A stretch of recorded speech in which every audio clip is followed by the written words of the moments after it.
So hello anime lovers, स्वागत है आपका कॉर्प्स एनिमे एक्सप्लेन्ड चैनल पे। और आज के इस वीडियो में मैं आपको बिल्कुल न्यू और धमाकेदार एनिमे एक्सप्लेन करूंगा जिसका नाम है हेवनली डिल्यूजन, जो कि कुछ ही दिनों पहले रिलीज़ हुआ है।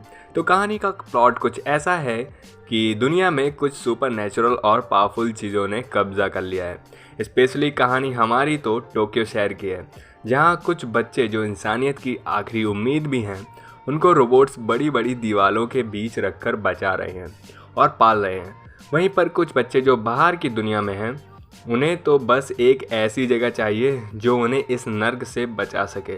पर क्या उन्हें ऐसी कोई हेवन मिलेगा या नहीं, देखते हैं एपिसोड फर्स्ट में, जिसका नाम है हेवन एंड हेल। बिना किसी देरी के लेट्स बिगिन। एपिसोड के स्टार्ट में हम एक स्कूल जैसी जगह को देखते हैं जहाँ कुछ बच्चे खेल रहे होते हैं। तभी हम एक बच्चे जिसका नाम टोक्यो होता है, वो मिमे हिमे नाम की लड़की के बुलाने आता है कि क्लास स्टार्ट हो गई है।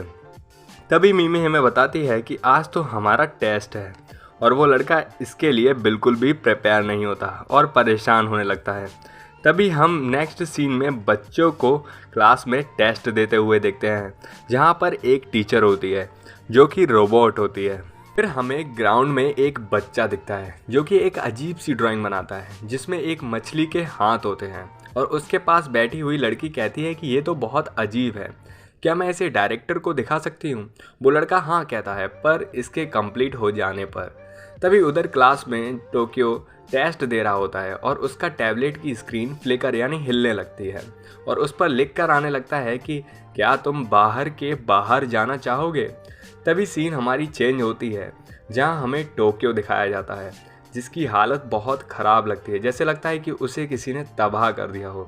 और हमें कुछ बच्चे दिखते हैं जिनमें से लड़के का नाम मारू होता है और लड़की का नाम किरोको, और जो कि इस जगह पर खाने और रहने की जगह ढूंढते रहते हैं। असल में टोक्यो की हालत बहुत ख़राब है, तो ये लोग बस हर घर को चेक करते हैं कि कुछ खाने को मिल जाए या फिर कुछ ज़रूरत की चीज़ें मिल जाए। फिर वो लोग एक घर के अंदर जाते हैं और ज़रूरत की चीज़ें जैसे टूथब्रश या टॉयलेट पेपर बाकी सब उन्हें मिल जाता है। और फिर वो लोग उस घर के ऊपर वाले कमरे में जाते हैं, जहां उन्हें कुछ डेड बॉडीज़ मिलती हैं, जिनको देखकर किरोको कहती है कि ये बाहर की चीज़ों से बचने के लिए अंदर बंद हो गए, पर ये अंदर भूख से ही मर गए, और हमें इस घर में खाने के लिए कुछ भी नहीं मिलेगा। चलो दूसरे घर में चलते हैं। दूसरे घर में जाकर किरोको वहाँ से कुछ वेजिटेबल से खाना बनाती है, पर खाना बिल्कुल भी खाने लायक नहीं होता क्योंकि वो सब्जियाँ बहुत ख़राब होती हैं और कड़वी होती हैं। फिर वो लोग उसी घर में रात बिताते हैं। रात में किरोको एक फ़ोटो को देखती है जिसमें दो लोग होते हैं, एक बूढ़ा आदमी, दूसरा एक लड़का। तभी मारू उससे पूछता है कि क्या ये तुम्हारा बॉयफ्रेंड है। किरोको चौंक कर उठ जाती है और कहती है कि तुम अभी तक सोए नहीं। मारू कहता है कि मैं तुमसे कभी भी पहले नहीं सोता। तभी किरोको कहती है कि तो मैं बहुत बेकार बॉडीगार्ड हूँ, और फिर मारू को बताती है कि हाँ, इनमें से एक मेरा फ्रेंड है और दूसरे को मैं देखना चाहती हूँ। और कहती है कि अगर मैं तुमको तुम्हारी मंजिल तक पहुँचा पाई और ये भी कहीं मिल गए तो एक तीर से दो निशाने हो जाएंगे, और इसीलिए ये ज़रूरी है कि मैं तुम्हारे साथ रहूँ।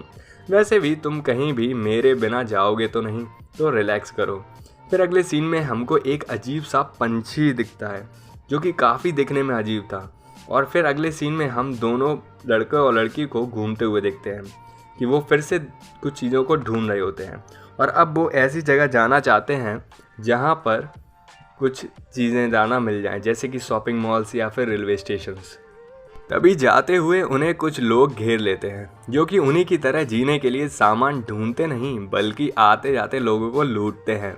और उन गैंग में से एक बंदा बोलता है कि क्या बात है, आज हम एक साथ दो लड़कियों को देख पा रहे हैं। तभी मारू कहता है कि मैं लड़की नहीं लड़का हूँ, और किरोको भी कहती है हाँ मैं भी लड़का हूँ। तभी एक बंदा बोलता है कि इसका तो मान लिया, पर तुम कैसे लड़का हो, पागल समझा है क्या।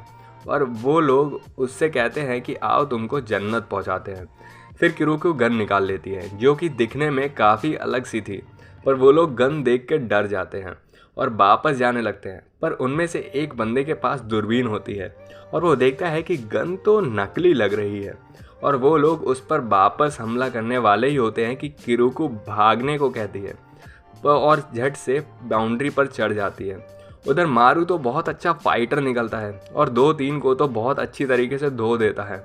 उधर किरुको भी अपनी गन चलाती है जो कि एक एनर्जी बीम वाली गन थी, जिससे वो पास के लोहे के खंभे को पिघलाकर गिरा देती है। फिर अब वो लोग बहुत डरे हुए थे क्योंकि अब वो गन तो नॉर्मल गन से भी ज़्यादा खतरनाक होती है।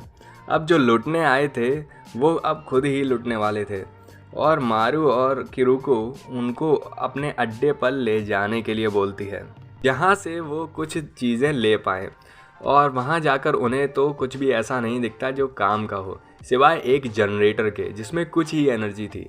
तो किरुको उनसे अपनी बैटरी चार्ज करने को कहती है, पर वो लोग मना करते हैं। पर मारू और किरुको उनको समझाती है कि बेटा तुम लोग अभी उस हालत में नहीं हो कि तुम हम लोगों को मना कर पाओ, तो वैसा ही करो जैसा हम कह रहे हैं। तभी किरुको उनसे हेवन नाम की जगह को पूछती है, पर उन्हें कुछ भी उसके बारे में नहीं पता होता। तभी वहाँ उनकी गैंग का एक बंदा आता है जिसे कुछ पता था और वो उन्हें बता देता है। तभी थोड़ी देर में ही जो बैटरी चार्ज करने को दी थी वो चार्ज हो जाती है। गैंग का मेंबर उनसे पूछता है कि ये बैटरी किसकी है। तभी वो चार्ज की गई बैटरी को अपनी गन में लोड कर लेती है। हाँ, सही समझे, पागल बनाया इन सब लोगों को। एक्चुअली गन में एक बार में एक शॉट ही चला सकती थी और अब वो लोग शॉक थे कि हमको लगा कि ये चल सकती है, इसलिए वो डर में थे। और उन्हें तो ये तक नहीं पता था कि वो जो आखिरी बार चली थी वो भी मारू और किरुको को लगा था कि नहीं चलेगी, पर गलती से चल गई। इसका मतलब गुंडों को पागल बनाया गया था।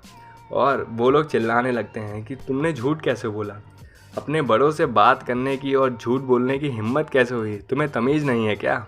और फिर वो दोनों मारू और किरुको वहाँ से उस हेवन जहाँ पर बहुत से टमाटर हैं उनको ढूंढने के लिए चलते हैं।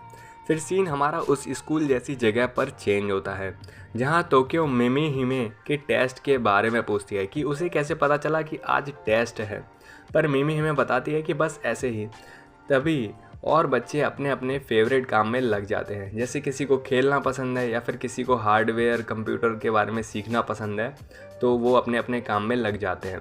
तभी मिमी हिमे टोक्यो से पूछती है कि तुम कुछ बाहर के बारे में कह रहे थे, पर टोक्यो कहता है कि नहीं रहने दो। पर मिमी हिमे कहती है कि तुम्हें पता है कि इन दीवारों के बाहर क्या है।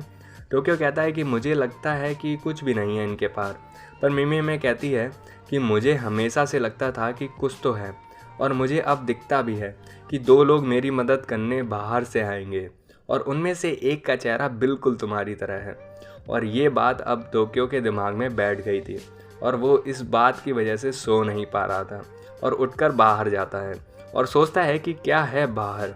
तभी वहाँ डायरेक्टर आती है जो कि एक बूढ़ी सी औरत थी और वो टोक्यो उनसे पूछता है कि यहाँ के बाहर क्या है। डायरेक्टर कहती है कि ये सवाल तुमने खुद से सोचा, पर वो कहता है कि मैंने नहीं, मिमी हिमे ने। डायरेक्टर कहती है कि वो लड़की हमेशा से काफ़ी तेज़ सोचने वाली है और डायरेक्टर के पास खड़े लोग डायरेक्टर को ना बताने को कहते हैं, पर डायरेक्टर कहती है कि आज नहीं तो कल इन्हें पता लगेगा ही और बोलती है कि टोक्यो यहाँ के बाहर भी कुछ है। और फिर हमारा सीन वापस मारू और किरुको पर आता है जो कि काफ़ी देर से चल चल के थक गए थे क्योंकि वो एक शहर से दूसरे शहर जा रहे थे। तो रास्ते में ना तो उन्हें कुछ खाने को मिल रहा था और ना ही रहने की या रुकने की जगह, पर मारू किरुको से चलते रहने के लिए बोलता है और फिर उन्हें एक जगह मिलती है जो कि एक होटल जैसी लग रही होती है। तभी वहाँ उस जगह की मालिक आती है। फिर अगले सीन में किरुको उस जगह को रेंट कर देती है, पर पैसे ओनर बहुत कम चार्ज करती है। तो किरुको उसे कुछ बैटरीज भी दे देती है और पूछती है कि क्या इस जगह जो लोग रह चुके हैं उनका मैं क्या लिस्ट चेक कर सकती हूँ। ओनर उनसे हाँ करती है कि तुम चेक कर सकती हो। किरुको चेक करती है पर उसे वो नहीं मिलता जो वो ढूंढ रही होती है। तभी वो अपने पास से उन्हीं फ़ोटो को निकालती है और उसे दिखाती है कि क्या इन लोगों को उसने कहीं देखा है, पर वो कहती है कि नहीं, पर क्या तुम इन दोनों का नाम बता सकती हो तो मैं इन्हें चेक करके पता कर सकती हूँ। तो वो लड़के का नाम रॉबिन इनुजाकी बोलती है, पर इस नाम का कोई भी नहीं था। तभी ओनर उससे बूढ़े आदमी का नाम पूछती है, पर किरुको को उसका नाम नहीं पता था और बोलती है कि इसे सब लोग बस डॉक्टर या सर कह के बुलाते थे।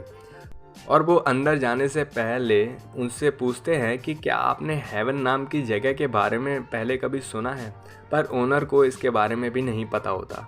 फिर अगले सीन में हम मारू को हॉट बाथ लेते हुए देखते हैं और किरुको भी लेने वाली होती है, पर उससे पहले जैसे कपड़े उतार रही होती है उसकी बॉडी पर हमें बहुत सारे कट दिखते हैं।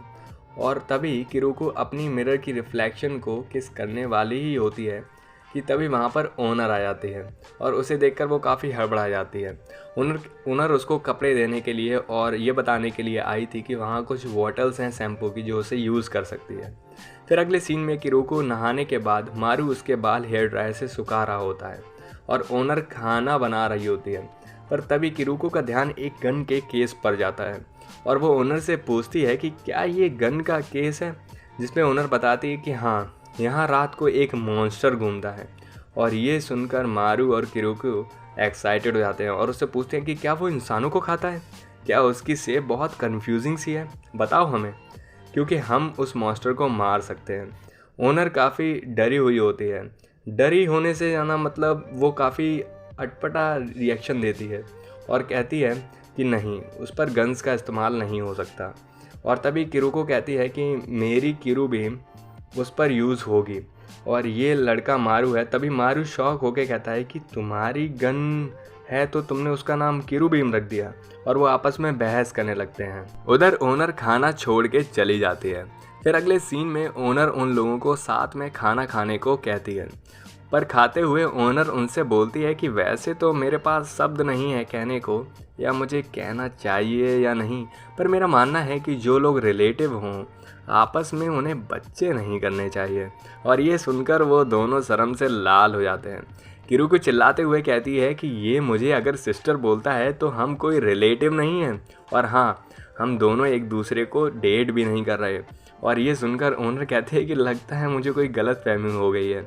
और तभी किरुको बताती है कि मैं बहुत अजीब से काम करने वाली टोक्यो की लड़की हूँ और मुझे इस बच्चे की बॉडीगार्ड बनने की रिक्वेस्ट आई थी इसके सफ़र के दौरान, और मेरा इससे कोई और भी मतलब नहीं है सिवाय इसकी प्रोटेक्शन के।